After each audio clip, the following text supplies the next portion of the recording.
Bon matin tout le monde, bienvenue dans On Jase de chasse de pêche de plein air avec moi-même Steph Monette. J'espère que vous allez bien.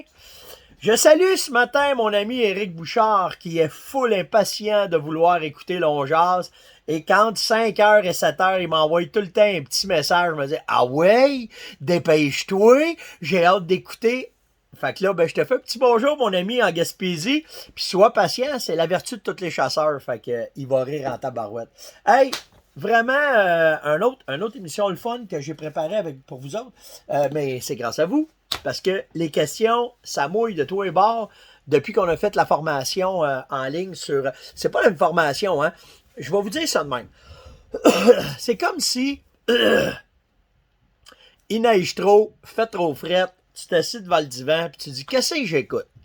J'ai fait le tour de Netflix avec la pandémie, j'ai fait le tour de Crave, j'ai fait le tour de Disney, j'ai fait le tour de Prime. Là, je fais quoi? Ben, c'est un bon divertissement, je pense. Puis en plus, ça suscite beaucoup de questions. La formation qu'on a faite sur la chasse l'orignal, un reportage. J'aime pas ça dire formation, parce que quand c'est une formation, moi, je la mets vraiment très académique. Et celle-là, c'est pas académique, c'est vraiment un vous partez avec moi à chasse en fin de compte. On suit ensemble, vous allez me suivre sur le bout de mon épaule. Yann, quand il a filmé ça, c'était ça le but de son exercice. Puis tout ce qui est arrivé dans ce voyage-là de trucs que je connais, ben c'est là que je vous les ai mis, puis je les ai passés. Puis, fait que tu sais, de chasse en chasse, il y a tout le temps de quoi qui arrive, il y a tout le temps de quoi de différent. Puis c'est là qu'on les met, puis c'est là qu'on vous les sort. Fait que c'est une affaire de même. Puis hier, j'ai fait le tour, je l'ai écouté. Puis je pense que David il a oublié de mettre une section. Je vais revérifier comme il faut. Mais si je ne l'ai pas mis, je vais vous la mettre, moi, sur YouTube. Puis juste pour vous montrer dans quel genre que c'est. Quand il arrive de quoi, on a un truc, bing bang, on vous le met, puis on vous le filme. Fait que c'est ça les formations. Vous pouvez les trouver sur... c'est une nouvelle plateforme, c'est Outdoor Go. Faites juste taper outdoorgo.ca, puis allez cliquer là-dessus, puis vous embarquez directement sur, vous voyez conférence, puis puis vous avez le choix entre chevreuil orignal ou on vous a fait un package pour les deux. La chasse à l'ours s'en vient. La semaine prochaine? Non, la semaine prochaine, je m'en vais sur mon territoire de chasse à l'orignal. Mais l'autre semaine, Serge m'a demandé qu'on fasse de quoi sur la chasse à l'ours. Puis je me promets bien de vous arriver avec de quoi plus technique un peu sur les produits utilisés. Pourquoi qu'on les utilise? Qu'est-ce qu'on fait là-dessus? Animal, yanours, les phéromones, qu'est-ce que ça fait les phéromones, comment qu'on fait pour les attirer, parce que le seul moyen que beaucoup connaissent, c'est juste de les attirer par les appâts, puis nous autres, je vais pouvoir vous conter là, des histoires que j'ai eues là-dessus, mais tu sais, je me suis déjà fait avoir, comme bien certains d'entre vous autres, que vous êtes allés chez un pourvoyeur, puis il t'avait dit qu'il avait bêté, puis là, t'arrives sur ton appât, il n'y a pas de crotte, il n'y a pas de trail, il n'y a pas rien, puis là, tu dis, hostie, comment je vais faire pour m'en sortir cette semaine, parce qu'il n'a pas bien fait sa job. Ben, je vais vous le montrer, puis ça nous a récolté des gros ours de cette façon-là. Fait que je vais vous parler de ça quand je vais être avec Serge. Donc, puis on va parler de JMS, on va parler comment on monte les drums. On va essayer de faire un live complet sur la chasse à l'ours. Puis si on se met à dérailler, comme on fait bien souvent, moi puis Serge, puis ses invités, puis il manque un peu d'informations, ben le lendemain, je vous continuerai ça dans On Jase. C'est certain, mais je me promets de vous parler d'ours de long en large pour que vous soyez capables, ceux qui décident de chasser l'ours, ben, d'avoir du fun avec ça puis de vous amuser vraiment. Ceux que ça leur tente de faire une petite économie, j'en ai parlé. J'ai parlé hier avec David Bishop, c'est confirmé tout le week-end jusqu'à lundi dans les boutiques de chasse et pêche qui ont les vêtements Sitka. Il y a un spécial de 20% sur les morceaux qui sont là présentement. Donc, vous sauvez les taxes plus 1,5. Fait que ça fait toujours bien ça, parce que ça a l'air de rien, mais sur un 100$, c'est 20$. Fait que quand tu pognes un vêtement qui vaut 300-400$, ben, tu viens de faire un 80$ dans tes poches vite fait. Donc, si vous avez une chance, allez dans les boutiques. C'est pas sur la nouvelle collection, mais c'est bien sur ce qu'il y a présentement en magasin, sur à peu près tous les modèles disponibles. Donc, vous allez pouvoir aller voir ça. Après ça, qu'est-ce qu'on a? Qu'est-ce que j'ai? Ah oui! Tu sais, quand que je vous parle des formations, quel genre de trucs qu'on vous donne, puis qu'est-ce qu'il y a là-dedans. Quand on a tué le torignal, on l'a coupé en quartier, on a mis le coton fromage. Sauf que moi, j'ai des trucs pour protéger ma viande parce que il faut empêcher la viande, qu'elle soit contaminée. Il faut empêcher que les mouches pondent dedans. Il faut empêcher que la saleté soit dedans. Puis, je vous montre, tu sais, quand on coupe l'orignal en quartier, je vous montre comment est-ce que je fais. Puis après ça, ben, on le pend naturellement. Mais pour être certain d'empêcher les bactéries de proliférer, les mouches de venir pondre, il y a un produit qui se vend qui s'appelle, là je l'ai bien noté parce que moi je vous aurais dit c'est un carcass spray, là, mais c'est un anti-microbial pour sprayer sur votre viande. Une bouteille, ça fait un orignal au complet. Ça vaut une vingtaine de piastres. C'est pas cher. Puis c'est à base d'acide lactique. Puis l'acide lactique, c'est un préservatif et aussi un désinfectant. Fait que c'est Carcass. Faites juste marquer Carcass Spray. C'est C-A-R-C-A-S-S Spray.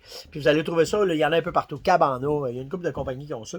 Puis c'en est un truc, ça, que pendant... Tu sais, moi, là, je peux pas tout vous dire quand je fais de quoi, parce que c'est automatique depuis le temps que je chasse, mais tu sais, de le couper en quartier, d'arriver, flic, flouk, flouk, de pogner, mettre le coton fromage, mettre le coton fromage, mettre le spray, j'ai pas de spray, je mets du vinaigre, j'ai pas de vinaigre, je mets du poivre. Mais tu sais, c'est toutes des affaires. J'ai tout le temps plan A, B, C, D pour être capable de préserver ma viande. Puis là, je vous parle juste de ça, parce que c'est à part quand que je marche dans le bois, mettons, puis que là, whoop, il y a ça, puis il y a, ça s'est ici, puis...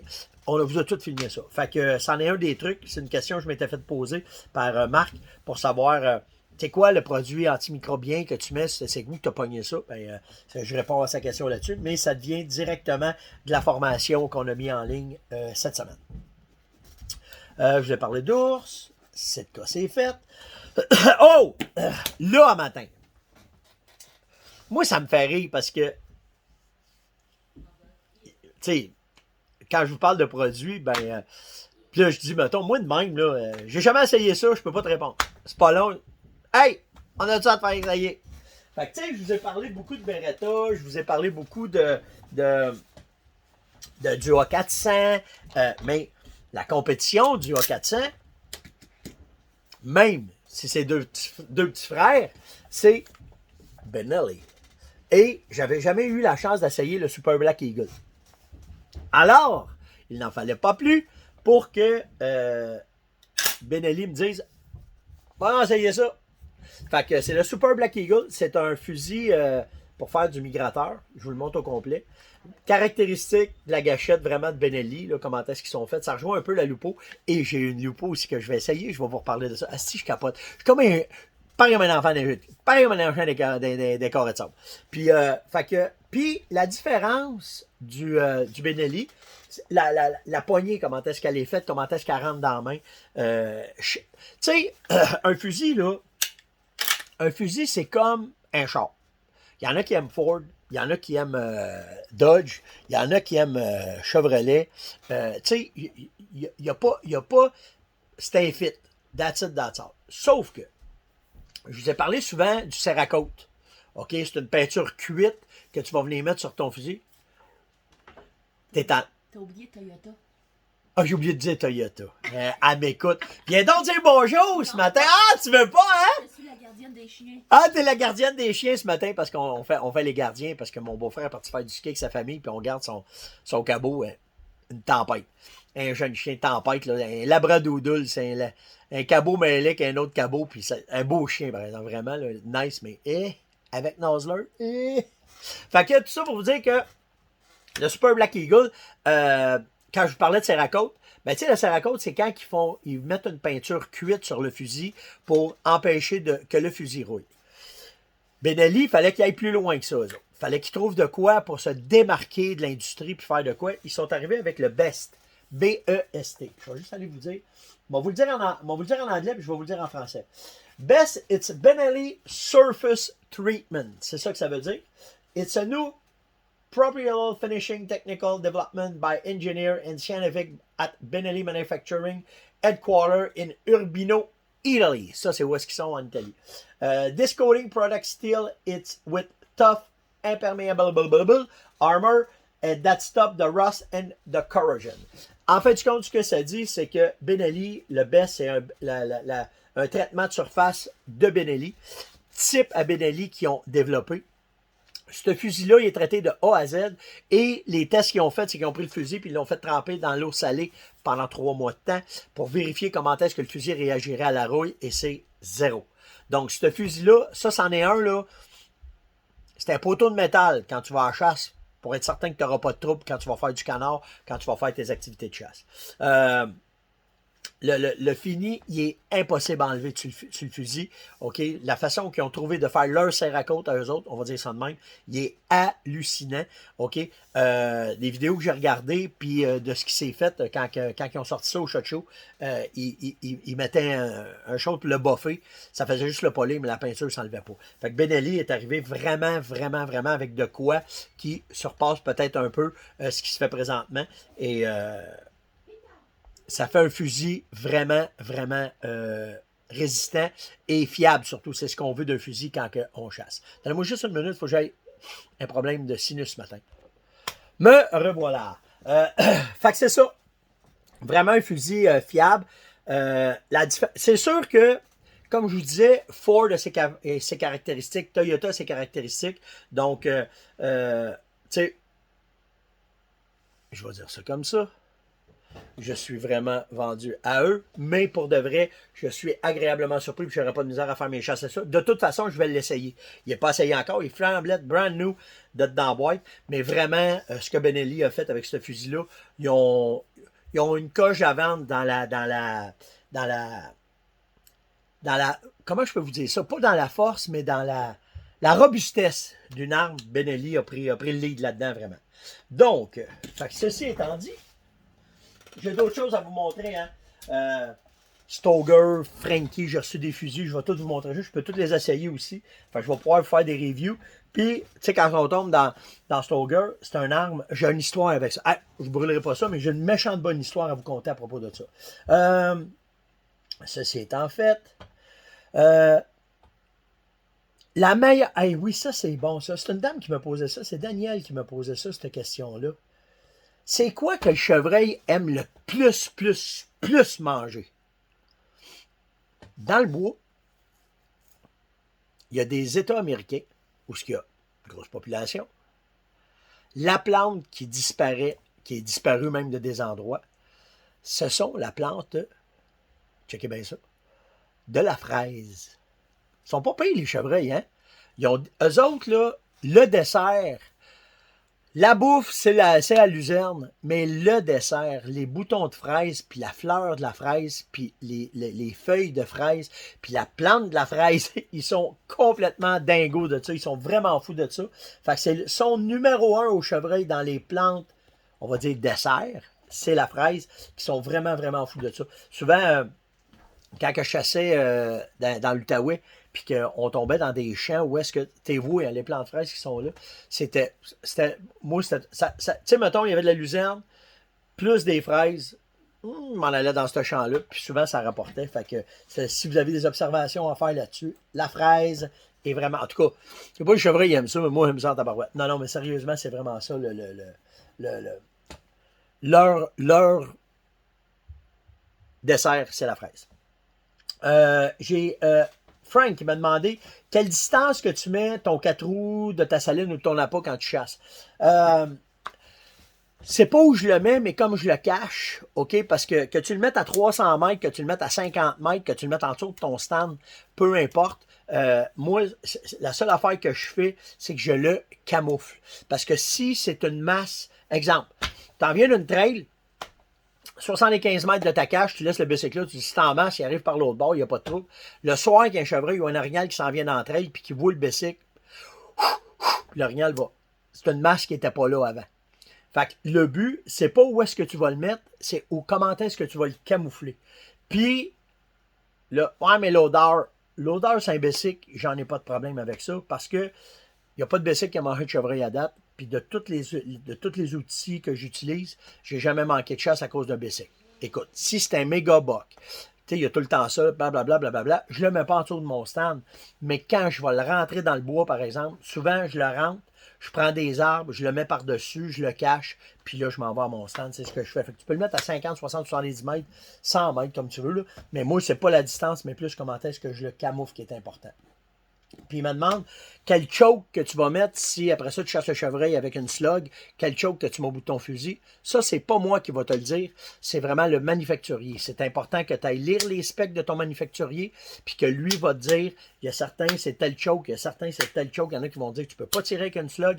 Alors c'est à toi de vérifier par ton manufacturier le fusil que tu as, puis quel choke que tu vas utiliser dans ce temps-là. Micheline me demande, en écoutant ce que vous avez fait avec Sylvain Lessard, j'ai vu que les ratios, tu avais posé une question sur les ratios. Puis pourquoi les ratios de l'orignal, c'est pas la même affaire que le chevreuil? Ben, parce que simplement, Micheline, c'est deux gibiers différents.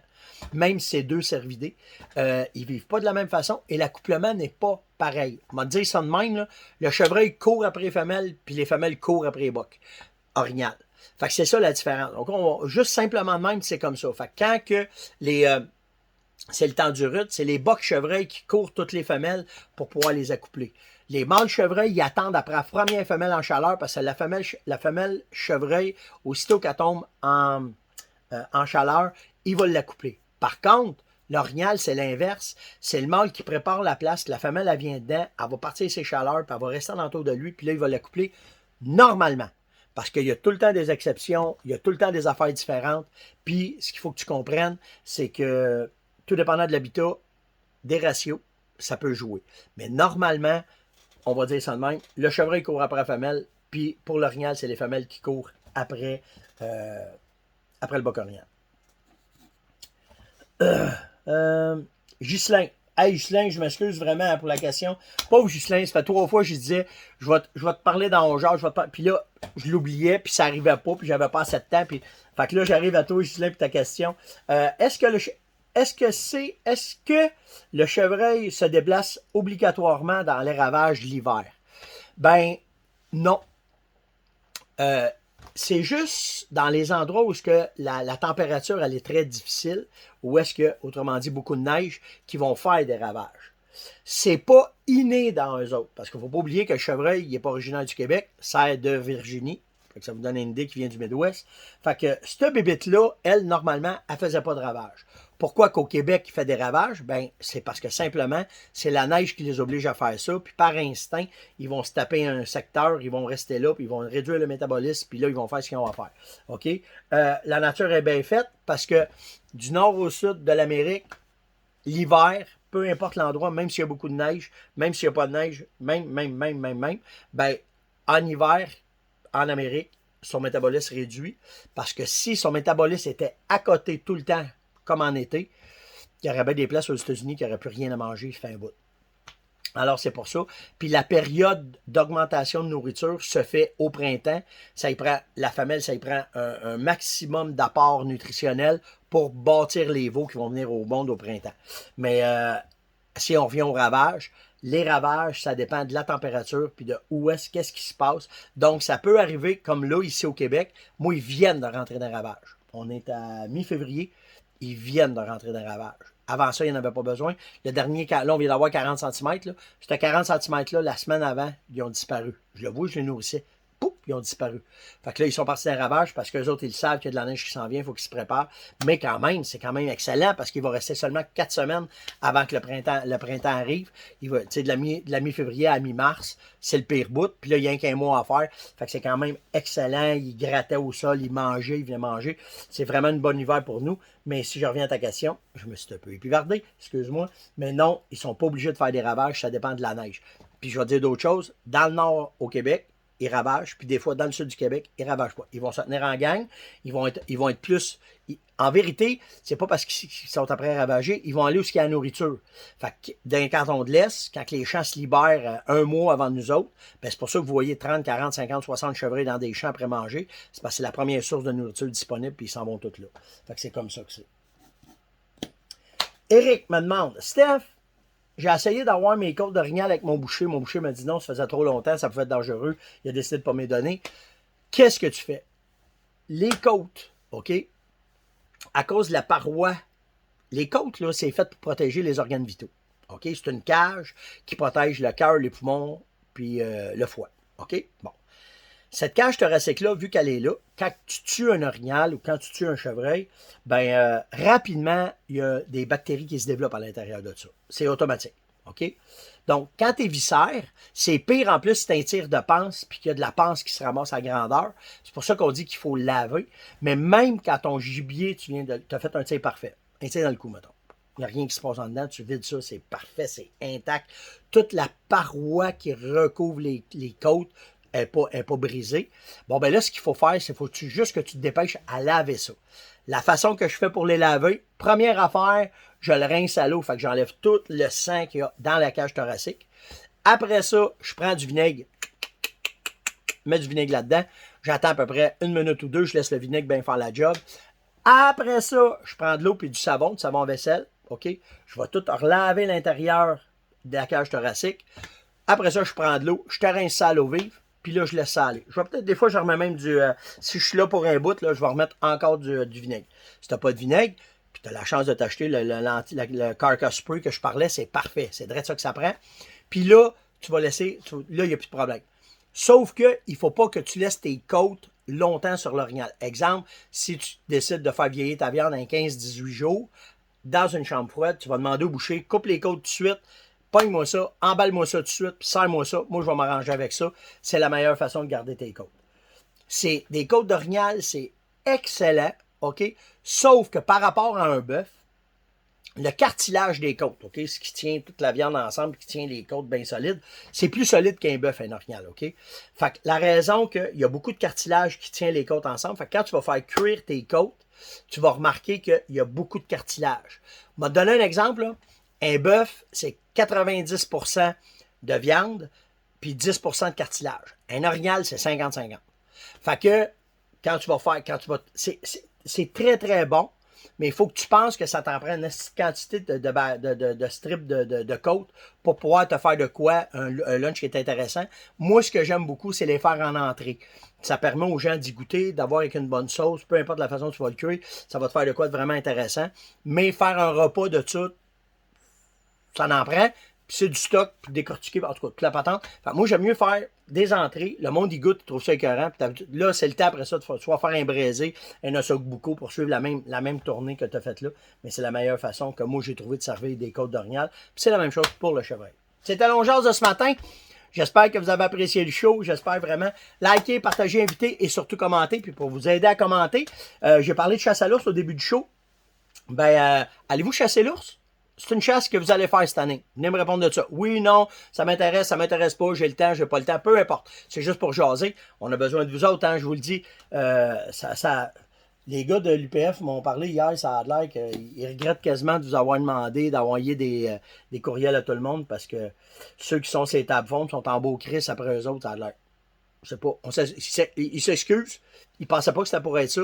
Mais c'est quand même pour vous sensibiliser qu'ils sont en beau sacrament de s'être fait mettre de côté. Puis là, je le dis de même parce que ça mérite un sac à matin que l'UPF ne soit pas invité aux tables fondes. Donc, sur ce, passez une excellente journée. Venez répondre, likez, partagez, invitez, surtout commentez. Puis nous autres, on se voit demain. Ciao tout le monde.